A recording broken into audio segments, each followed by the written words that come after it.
Hi, everybody. Thank you so much for joining us another Friday afternoon. Very excited. I am having a guest today that when I was reading the biography, I was just getting more and more impressed and more humbled. So I'm not sure if 1 hour is going to be enough, but I'm very, very excited to introduce Stephen DeCaprio. Today, not like other days, I'm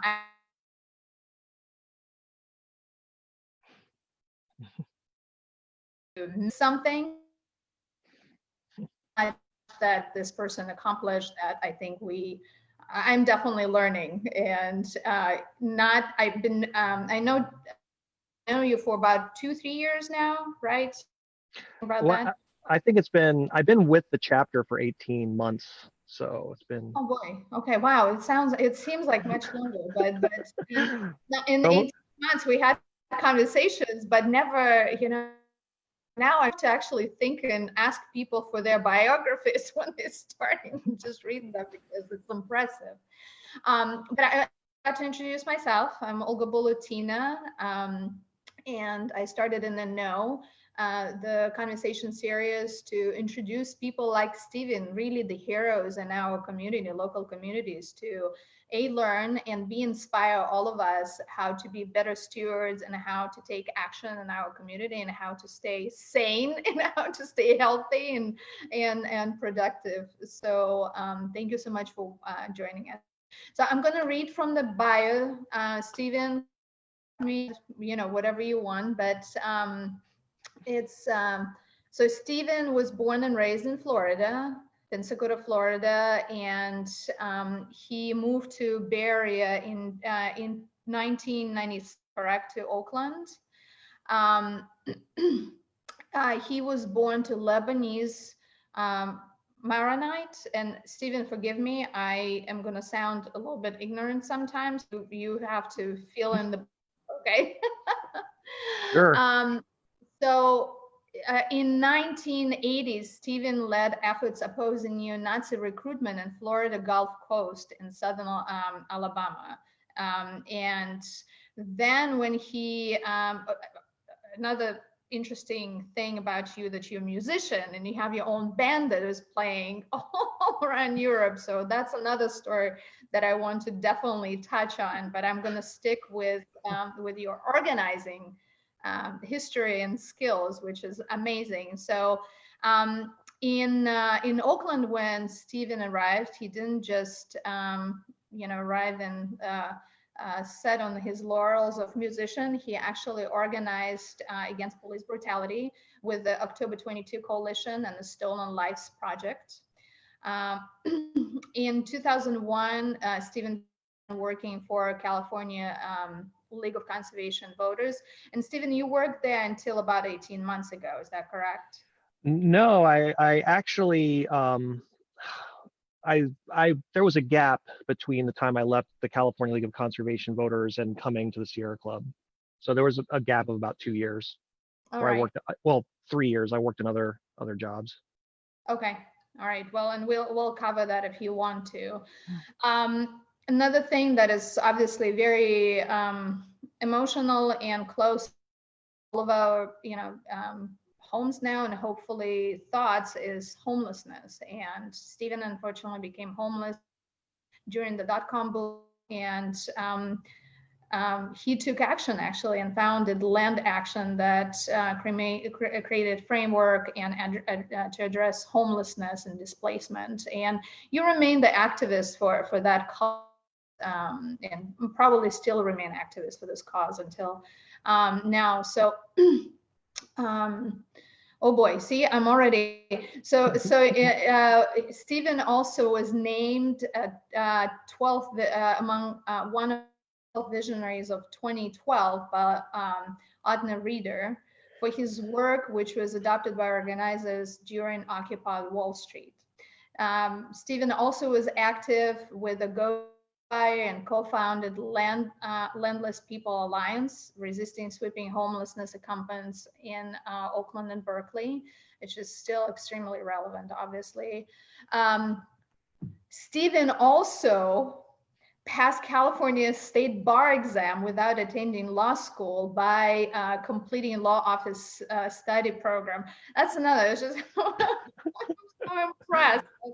It's amazing. And because he was denied his license as a lawyer in California, citing his homelessness and insufficient moral character. This is ridiculous. I'm reading that and it's just like, how the hell is it even possible? But again, Stephen did not just, take it. He co-founded the Association for Legal Apprentices to make sure that people following him actually get their license, and poverty or color of your skin is not the impediment to getting your license and getting your education. So Stephen, unfortunately, I'm very, very sad about that for our chapter, for the Sierra Club SF Bay chapter, but very proud and very happy for you, Stephen. I think you deserve it immensely. Stephen is leaving us in September later to become a director of the Alabama chapter of the Sierra Club. So congratulations, Stephen. And I'm going to close the document and oh my, this is where do we start? I don't know. It's amazing how much you can get done if you do four things all at once, I guess. Oh boy. Where do you want to start? I'll, ball's in your court. You know what? I think that I'm always fascinated and curious, and because I'm interested in psychology also, and psychology is also is like everything you do, or a lot of things that you do, and who you are come from from your childhood, and you become somebody either despite or because of your childhood. So I'm always curious, about the upbringing and how do you feel that it influenced you.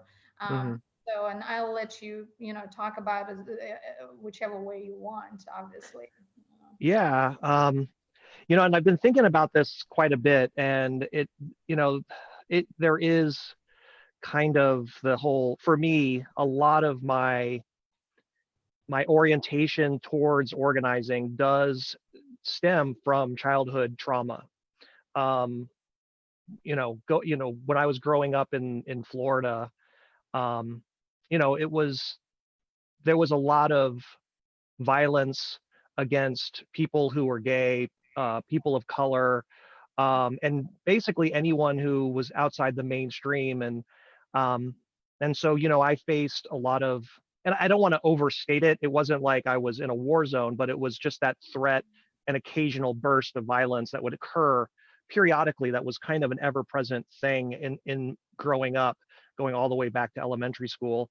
And the kind of thing that I learned was that that kind of racism and homophobia and class, and often classism as well, or ableism, and the kind of violence and intimidation and bullying that comes out of that in a society that marginalizes people.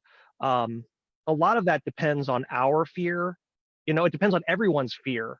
So the people who are marginalized often are afraid and don't act. And the people who are marginalizing often themselves are doing that because they don't want to be marginalized. And so they follow the bully, or they follow this kind of paradigm. And going all the way back to elementary school, I realized that when I stood up to the bully would lose power, because the other students who lined up behind the bully because they were afraid to be ostracized and thought the bully was going to make them safe, realized that the bully themselves had no real power, and that actually all along they've been giving them that bully power. And then when people see that a willingness to cross that threshold, you can really build community among the people who either could not conform to the dominant systemic paradigm of oppression. You could build that community. And that's really what I did all my life in Florida, is built community around groups of people who are marginalized, fighting back against oppression whenever we would experience it, and it was often just a real tangible thing. It wasn't, an abstraction, and so all the way through to, high school, when neo-Nazis were recruiting in the high schools, often recruiting from the people that I would build community with, because they were targeting, you know, white people who could not fit in. And so they would target those people and they would try to recruit them. And so at one point, we had neo-Nazis were trying to recruit people who felt like they did not fit in and were yes. vulnerable in that sense. So yeah. Yeah. And so it's interesting because when you think about the politics of America, it's the politics of hatred and racism often targets people that are marginalized. And so when I built community with, other people of color, and LGBT youth growing up, often we also built community with white allies who were also marginalized, and those were the people that were targeted by the Nazis. And so I had to really push back against that, and they kept recruiting and recruiting. And at one point there was a concert in this hole in the wall venue, and the Nazis had so many people show up at this concert that they formed a ring in front of the stage and only allowed the white supremacists in, where they would Zig Heil and goose stop in circles. And this was in the late 80s, just to give a sense of time. And so in that moment, all of the other people just stood by outside. And what I did was I broke through the line and reclaimed that space. And then of course I was beaten severely for that. And it was unfortunate, and so I didn't win the fight in that moment. And many of the people, particularly the white people, stood by while this happened. And the person who owned the venue, who was an African American, he came in and he actually pulled one by one each Nazi off. And then, at that point though, what happened was all the people that stood by had to sit with their own shame, their own guilt. And then from that point forward, they refused to allow Nazis in any of the venues. And everybody joined together.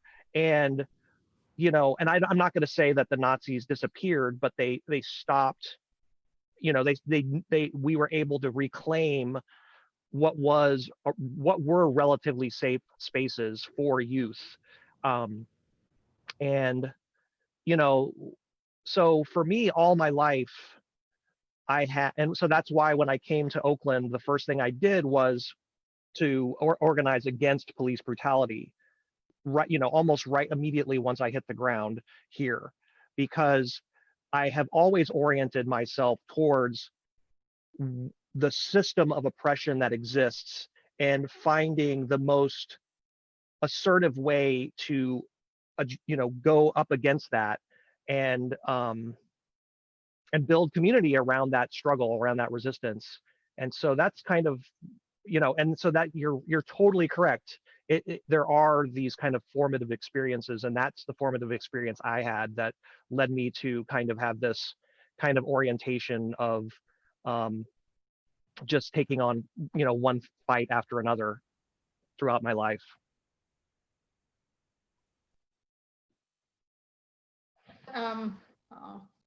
You froze just for a second. I wasn't sure it was me. Well, and a few things that kept up to mind. I want to say you absolutely won that fight. I understand that in that moment, oh my God, and just the horror. And I was like, you're the first person who made me sort of tear up in the first, 10 minutes of the conversation, honestly. I'm not tearing up, not because I'm a weak person, but because it's emotional. It's like when you empath and it's like the horror that you must have gone through when people were piling. But in the moment, I think that you did win. And you're right that there's a study actually going back to psychology that the taking the action, that the will and the emotional intelligence and the courage that it takes for the first person to break through, to step in, and to stand up for somebody is enormous. And that's you for that, and I thank you for that, because second has a very much easier time, and the third and the fourth, but they did a study specifically for that. So it's an enormous act of courage. So thank you so much. And also, another thought that bullies themselves are usually hurting, and they're not bullies because they also, a lot of those things are coming from fear of being ostracized, of not understood, not being accepted. I think a lot of those fears that we think that we are the only ones experiencing are universal. Maybe they have some shades and some variations to them, but I think it's we all experiencing them. So I think what was your um, when you came to California? I know that you started advocating for homeless, and did your personal experience of being homeless, which is another, I don't know, I don't even know how to, I mean, you maybe can talk about that if you want to, but is that why you started in the homeless advocacy, or did you start before and then it just sort of happened? Yeah, no, it happened because even as I was homeless, I continued to organize against police brutality. So I was living in my van and and I was working at the California League of Conservation Voters, and I was organizing with the October 22nd Coalition. And when I first lost my housing, I did what I think a lot of people do, which is, okay, I got to figure out where I can lay my head down one night to the next, but I'm going to like try to, find a place, look for this place, look through all the listings. And that just kept going. That went on. And I had to go to work at the California League of Conservation Voters. So I was doing the environmental, outreach at the same time that I was also really had already made obligations to continue, with the October 22nd Coalition that I didn't want to abandon. So I was kind of juggling all those things. And the kind of aha moment for me was a seed that had been planted before that when my band Lesser of Two had toured in Europe. When we toured in Europe, we used this revolutionary tool called email, which in 1999 it was, still like this, I wouldn't say, yeah, but for a rock band, a punk rock band at that time, to book an entire European tour with email, it was really unheard of. And people would often ask us, who is your booking agent? What record label are you with? Et cetera, et cetera. And I said, and we would just say, well, we just emailed a bunch of people and booked shows and then bought tickets to Europe. And here we are. And people, and so, but then we got there. And so because of the way that we organized it, we ended up playing in a lot of the most underground spaces that imaginable. And many, if not most of these were occupied spaces, places in Germany and Poland, and, behind the Iron Curtain that had been occupied after the Berlin Wall fell, places in the Netherlands and France that had been abandoned properties that were taken over by political activists and organizers. And so I was experiencing this network of community in these occupied spaces where you had, entire communities living their lives, where you had coffee shops, bookstores, schools, rec centers, housing, concert halls, movie theaters, farms, chickens running around, and just, you know, all the trappings of a community. And some of these spaces were huge, like, warehouses, like, or even blocks of warehouses, all interconnected, all having been abandoned and then reclaimed. And so I experienced all of that, and then I came back to the US and then was soon thereafter homeless. And so that was just kind of resonating in my mind about, well, you know, I'm living in my van, and is there a way that could happen in America? And and it just kind of got the idea rolling. And then I started thinking about it, and then thought, let's try it. And I just really tried to form the most likely strategy.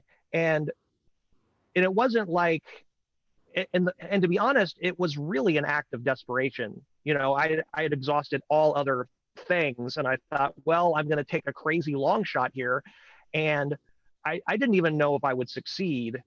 I mean, I just like walking into the ring of Nazis, I didn't think I was going to win the fight, but I felt like, well, I'm at the end of my rope. What else am I going to do? There's this other vision of the world that I've experienced. I'm going to try and bring that vision of the world into reality. And so we researched, we kind of went around and, canvassed neighborhoods to find all the abandoned properties we could find. And we focused on the area that I had lived in Oakland since I arrived, which was North Oakland. And, just found as many properties as we could. And and then that started the whole, that whole saga of occupying abandoned properties and over again. And all of the things that the state bar, has exhaustively, all of those actions, all of that organizing that the bar has exhausted. They had 6 file boxes primarily of all of the direct action that we were involved with from that moment through all the way through Occupy. And they had all the file boxes of every piece of litigation, every arrest, every conviction that my name like appeared on. And they had 6 file boxes of it. And they're just saying, look, this person is immoral and cannot practice law. And so it is interesting that this thing that was born out of desperation due to a lack of shelter, that, and I own my own house now through adverse possession, through squatting. So I actually succeeded for myself, but it wasn't about me. It was about the community. It was about a community of people being displaced. And I think that's what it seems to anger the state bar more, is not that I, had this outside the box kind of approach and then housed myself and then acquired a house through an obscure, body of law called adverse possession, but that I basically created a replicable set of tactics for other organizers to use. And then those organizers started deploying those tactics. And then when they did, I would show up to support them. And I would, stand in solidarity with them. And it seems that, that's what really frightened a lot of the speculators that were basically acting as vultures during the last economic collapse. They were frightened that they couldn't just scoop up all these properties and then flip them, because all the homeless people were going to occupy them. And that was going to cause some disruption in their ability to extract resources from a marginalized population. Yeah. Wow. There's also, of course, a lot of thoughts going through my mind, if I'm as I'm present to you, what you're sharing is like, that I work in government, Oakland government to that matter, so how all of those things, work together, and how, when we create laws and regulations, and it's one thing to create law and regulation from the sort of purity perspective, nothing to to work on the ground, to be present to human pain and suffering, and how can we help people to avoid that, you know? So there's so much that I think a lot of people, and you know, I think your perspective is so valuable because I would argue probably that most regulators, most elected officials, most, you know, I'm not talking all, but don't have those experiences, you know, and unless you go through that firsthand and you see people who are going through that, I think it's very difficult to sort of, you know, put yourself in that position, because when you always have running water and kitchen and, you know, bed to sleep on, it's a very different perspective to the world. Mm-hmm. And of course, oh God, I hear you so much. We have so empty properties everywhere, and Mm-hmm. people are streets, and how to, you cannot justify that. You really Mm-hmm. can't, in my opinion. So I personally appreciate your work, and I appreciate that you, it seems like very thoughtful about it and very, you know, deliberate about it. And I think that's what I personally very much value, because I hear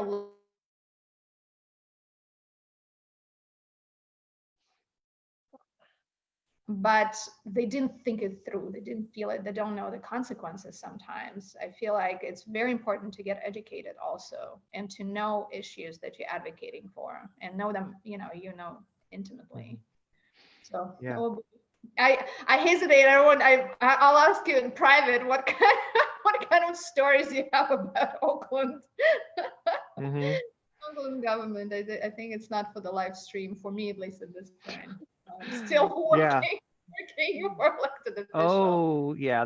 Yeah. Well, There's we have city council. We have videotape of city council meetings, so you can get my opinions there. oh boy. All right.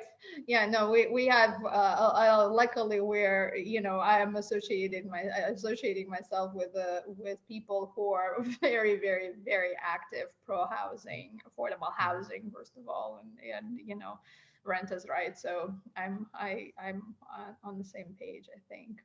But so I want to go back a little bit to your musical career. I mean, I when you were talking about, you didn't explicitly say it was a rock, you know, a punk band, but somehow I thought that that might be the case. So, Mm-hmm. Yeah. so what is, where did you tour in Europe? And it seems like also you were touring in, is that that's the time? Um, the tour. Well, I've toured Europe, I think 3 times. Wow. Um, that first tour was probably the most extensive because we didn't know any better. Um, we booked 3 concerts in Switzerland, and at one point someone said, "Why are you playing so many shows in Switzerland? You know, most bands just play one show in Switzerland." So we played in Germany, we played in Eisenhüttenstadt, and we played shows. And my friend Dominique Gersberg, who did almost all of our art, and you know, and he passed away a while back, but at you know, so I hope rests in peace. But he what is Polish, and so he helped us to make some connections in Poland, and the other the Central European record labels were not interested in our music. It was a little bit more out there Mhm. than any other music, um, and but he was able to get us on Nick Nick Nieve, which is a record label in Poland, which that means nobody knows nothing, I guess, is the best translation of it.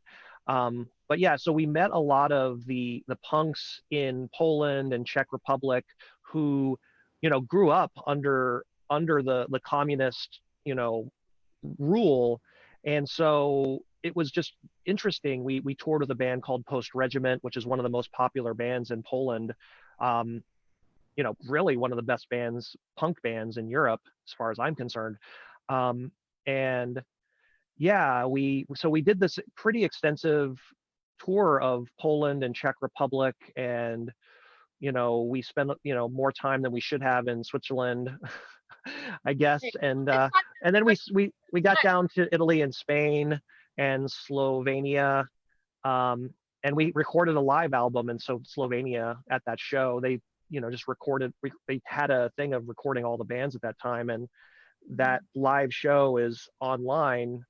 Um, you know, so it's so we just kind of we were touring for 3.5 months. So we went all across the continent. We didn't go to the UK. We didn't go to Scandinavia. I mean, I went to UK and Scandinavia in later tours with my other band Embers.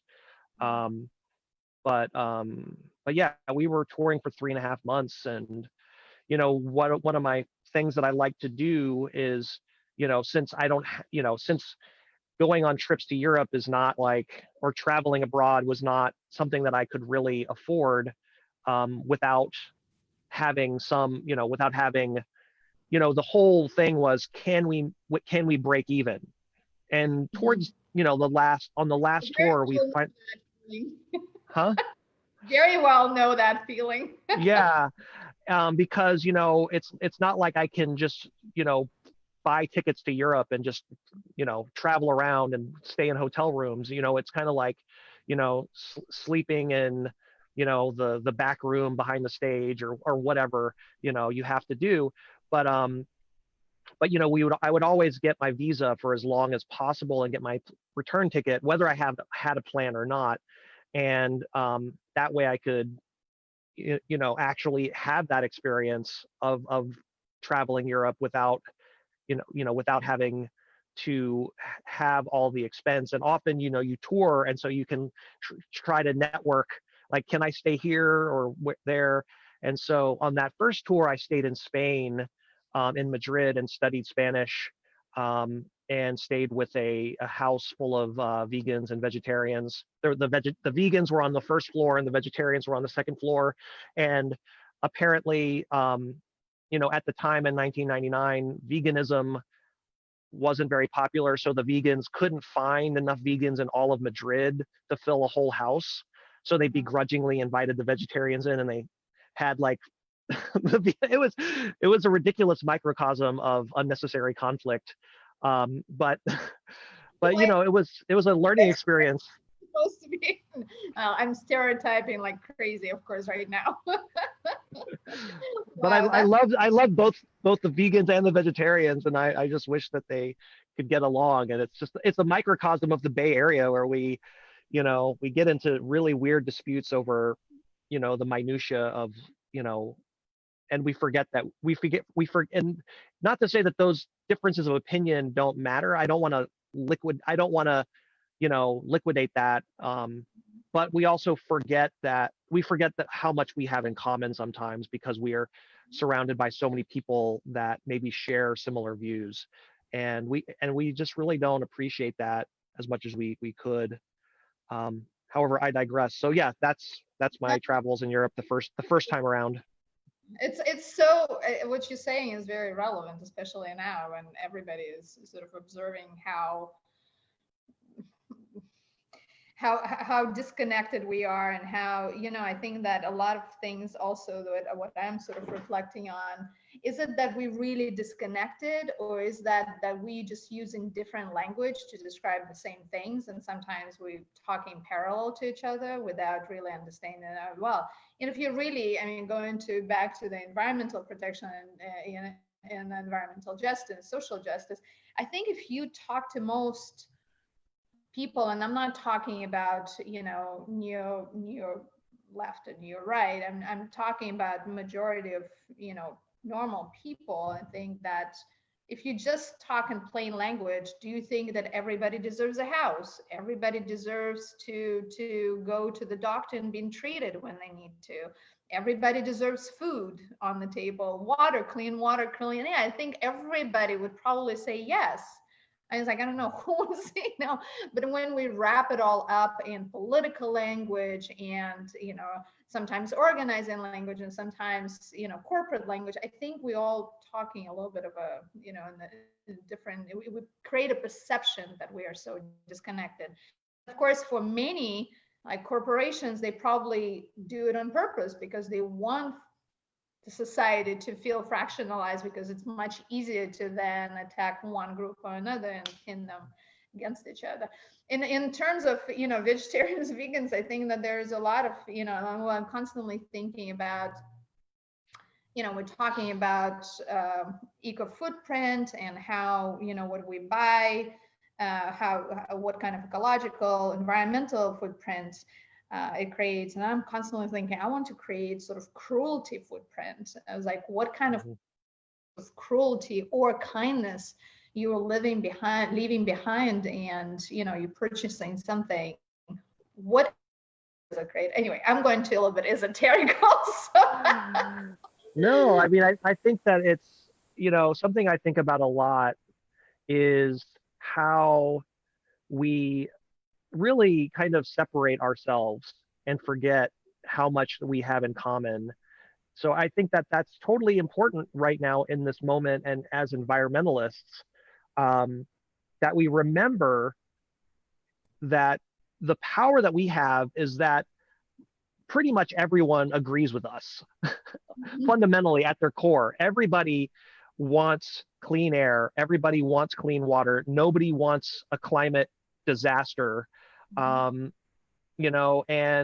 yeah, people would love to be liberated from dependency on fossil fuels and be able to turn on renewable power and have the option to be independent from that dependence on wherever some far off cabal controlling our energy, and where you can have your home and you could plug into the grid, or you could be off grid or whatever. I mean, everybody wants that independence, and everybody wants to be healthy, and it's old people, and we just have to just remind ourselves that all the time, that we are the majority, and a lot of the people that are anti-environmentalist or anti-environment, a lot of those people are just have just kind of bought into another narrative, and we can't allow ourselves to fall into that narrative by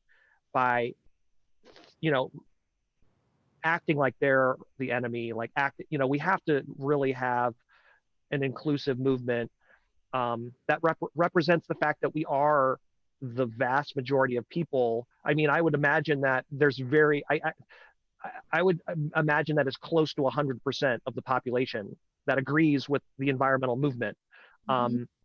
With they might have this caveat of the how of things. How do we get here? How do we get there? And there's maybe preferred, but but the ultimate values are common values. They're human values, and they're not just human values. I think they're just the values of all flora and fauna, and us as human animals. Like, all things value their own survival.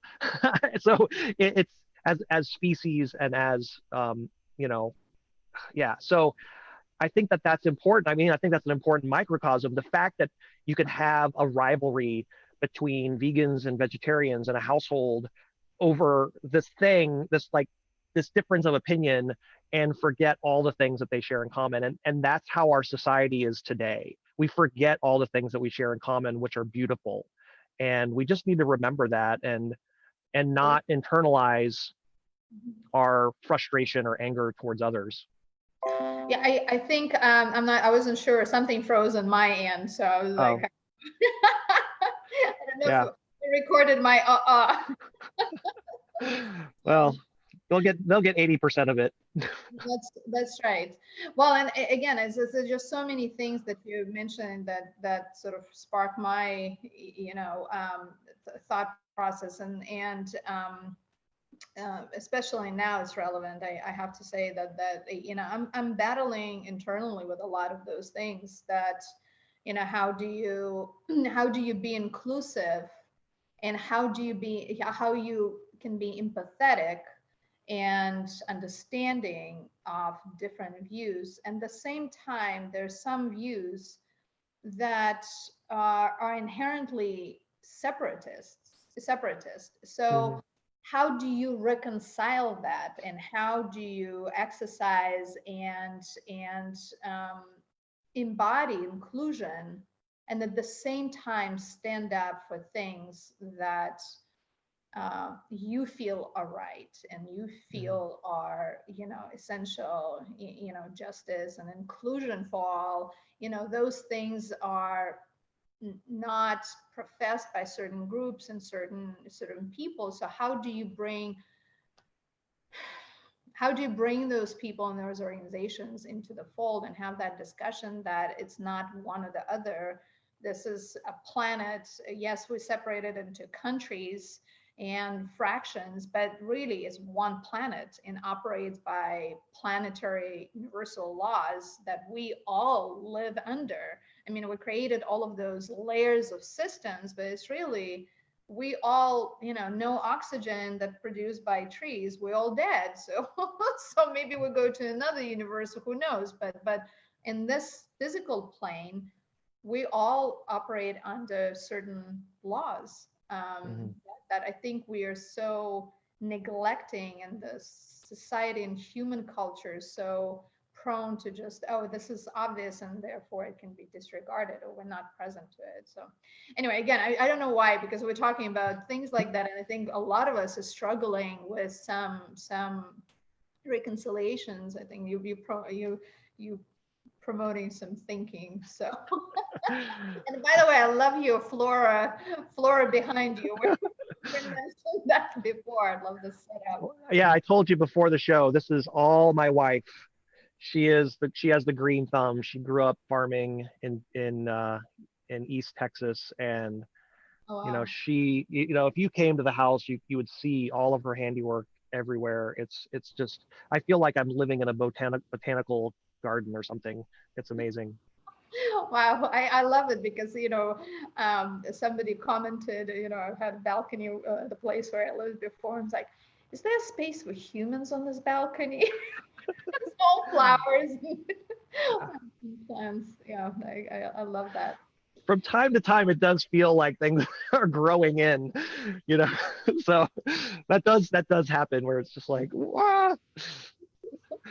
But it's like another, the so many studies how our environment affect our psychology and our, well-being. So green and flowers and beauty affect us in a very positive ways. Yeah. So are you still playing, Stephen, or? Um, you know, this year was a year for me to take a break from a lot of things. I mean, I still play guitar, um, occasionally, but I don't have any, active projects. And to be honest, I made at the beginning of this year, I made a New Year's resolution to not get involved in any any organizing beyond my role at the San Francisco Bay chapter of the Sierra Club. And I've bent that rule in having strategy sessions and conference calls, but as far as and a couple presentations or whatever, but yeah, I've been trying to just focus on the Sierra Club this year, and not do what I was doing when I was at the California League of Conservation Voters, and have and organize with two organizations, start a nonprofit, and study law, and have a rock band, and tour Europe, and have a job. Like, yeah, it's just no. It's just I did that for 20 years, and I don't know how, but it's just, I just hit a wall. When I started at the Sierra Club chapter, I was working 3 jobs at that time. And I just thought at the beginning of 2019, like, this is it. I have to have an exit plan from this madness. I need to focus on one project at a time, and I need to, just calm down, because it's not sustainable. So, so yeah, I'm just taking a break, and after I move to Alabama, after I get my feet out from under me in my new role there, at that point, maybe I'll consider a project or something, or maybe not. I don't know if what relationship I want to have with music in the future, to be honest. Mm. Well, because I've not the same, but I've been in situations where you sort of burn yourself to the crisp. You take on so Hmm. much I think also the issues I think that you and I working and are so emotionally charged and so emotionally draining a lot of times, and there's also what I found that's sort of you damn if you do, if you damn if you don't. And it's like Hmm. those issues are always, if somebody is mad at you. And um, I think it's important to have some self-care. Or so what is it for you that a kept you going all of those 20 years? I understand that some of it was desperation, personal necessity, but also what sustained you through those years, and what I mean, because you did legitimately so much and keep inspiring Hmm. others. So what sustained you? What thought or emotion or people? What was that? Well, yeah, I don't know. Adrenaline, just you 20. know, it, I think that it takes its toll on you, and it takes its toll on your personal life, and often you it's not there aren't it's not without its cost. And I was fortunate, I have been fortunate for a very long time to have such a supportive and understanding wife who, um, was, as I was going through, as I was studying for the bar and also trying to um, continue my leadership in multiple roles and be in a band, that she was willing to be there for me, and plant all these beautiful plants. And you know because the fact of the matter is if I was on my own and I was doing all of those things, this whole house would probably just be stacks of boxes, and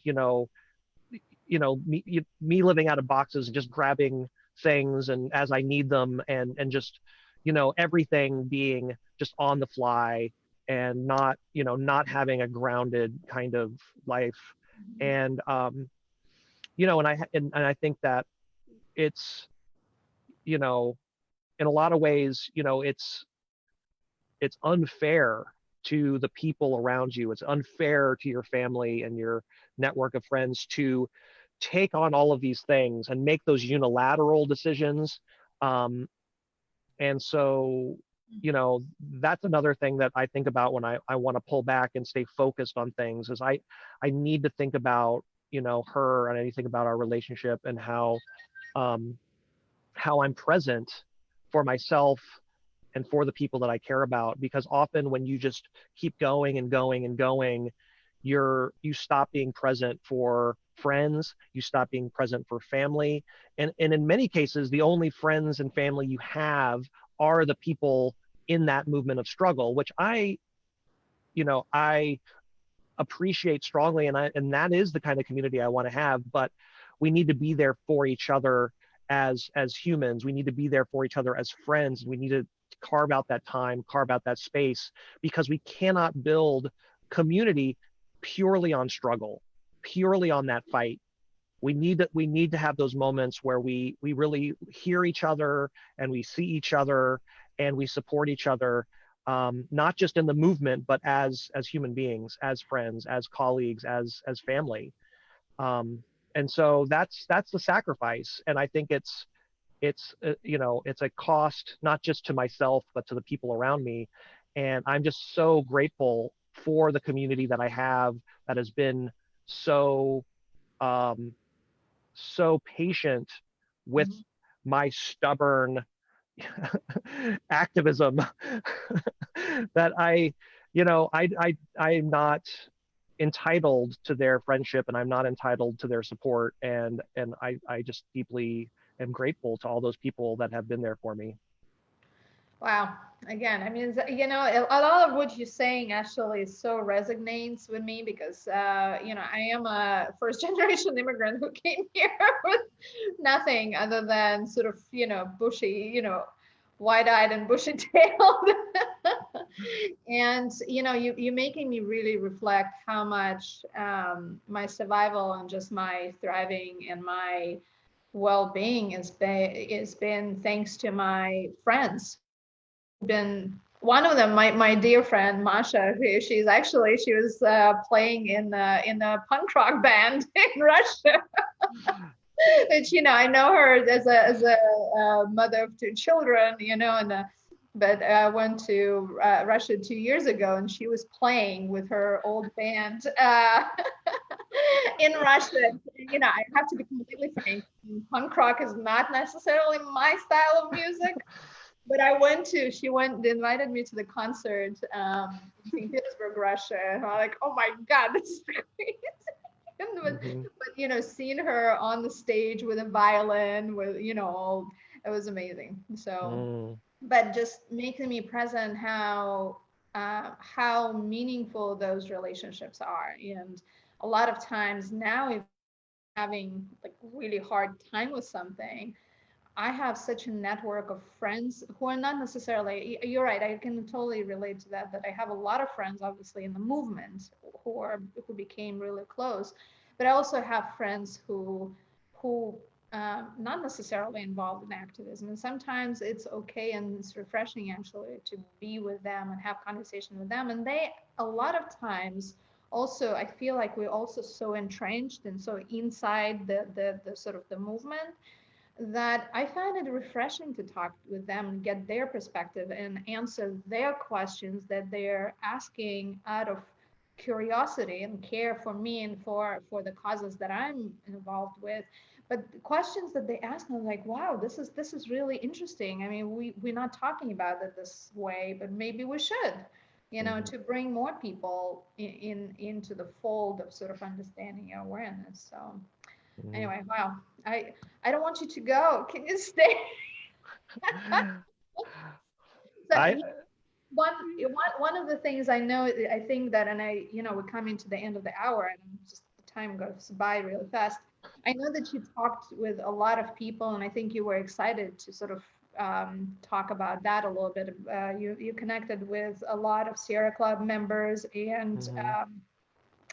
because of the pandemic and partially because people are going all through different stages of different emotions. I know that you had very interesting conversations, so if you want to share some Mm. nuggets. Yeah, Great.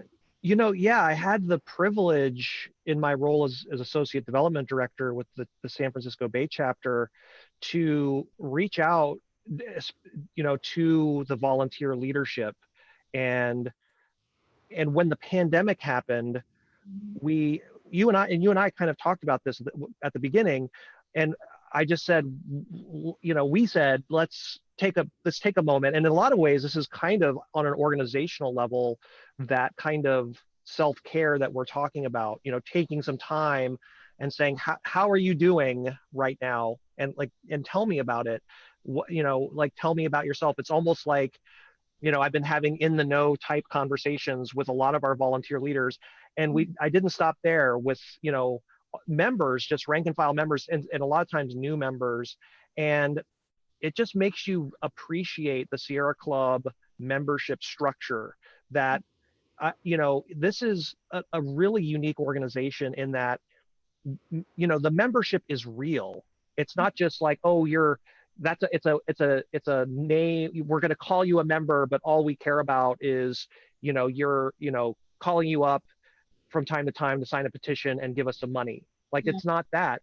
Like, we actually are, everybody's elected, the leadership's elected by the members lead the committees, the groups. And we have hundreds of volunteer leaders and only 9, soon to be 8 staff. And so the power that we have as an organization, as a chapter, really in large part flows from those volunteer leaders that come together and are really big advocates. Of course, the professional leadership is, the glue that holds a lot of that together.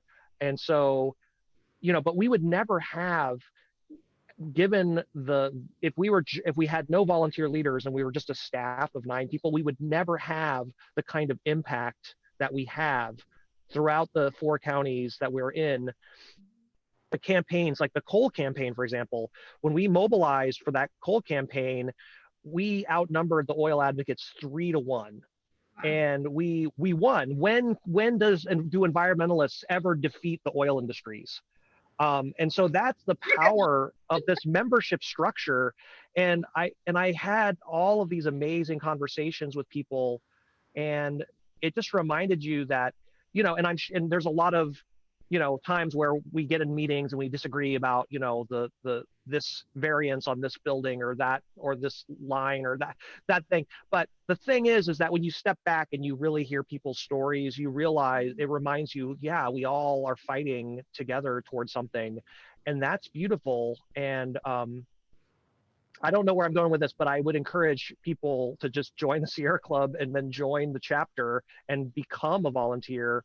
And I think we're at this moment right now with the chapter and with the club, a kind of shifting of a generational shift, because a lot of the people I talk to talk about the first Earth Day. A lot of the volunteer leaders, they talk about the first Earth Day.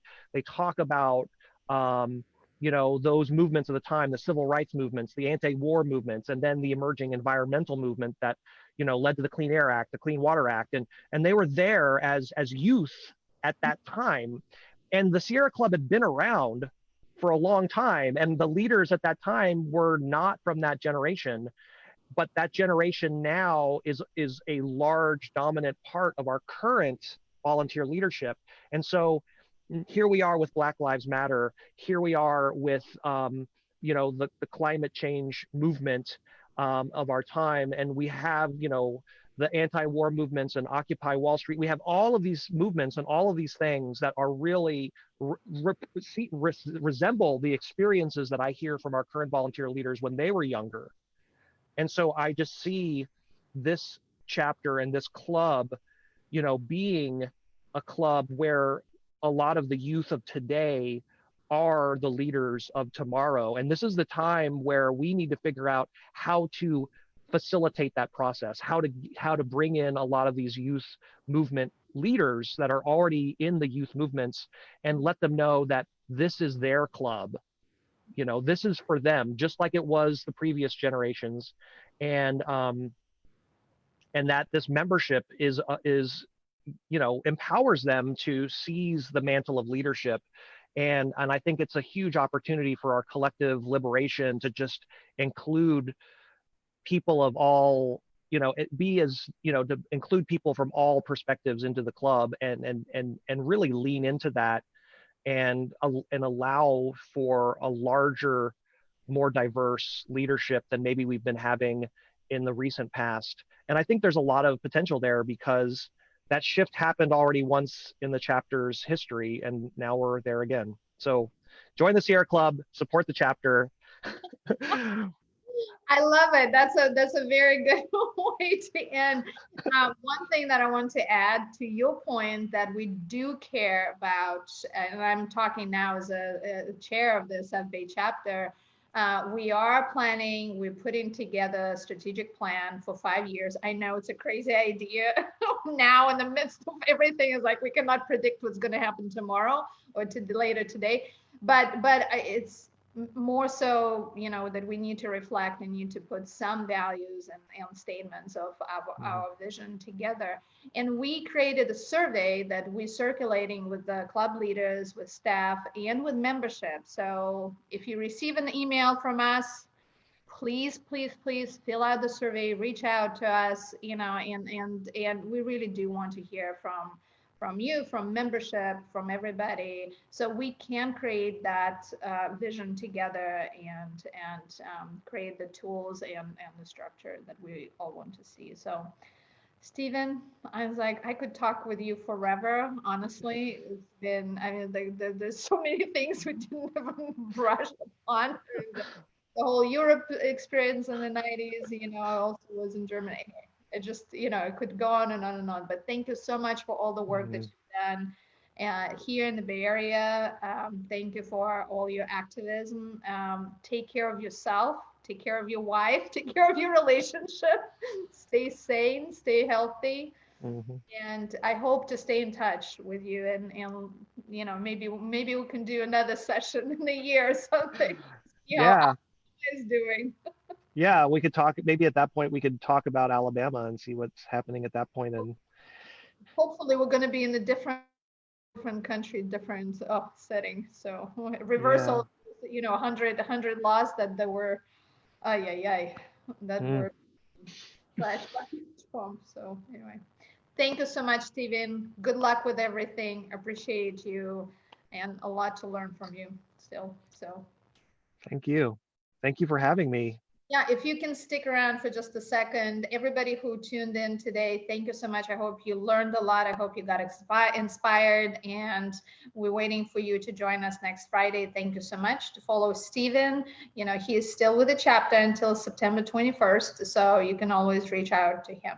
Thank you so much, everybody. Bye.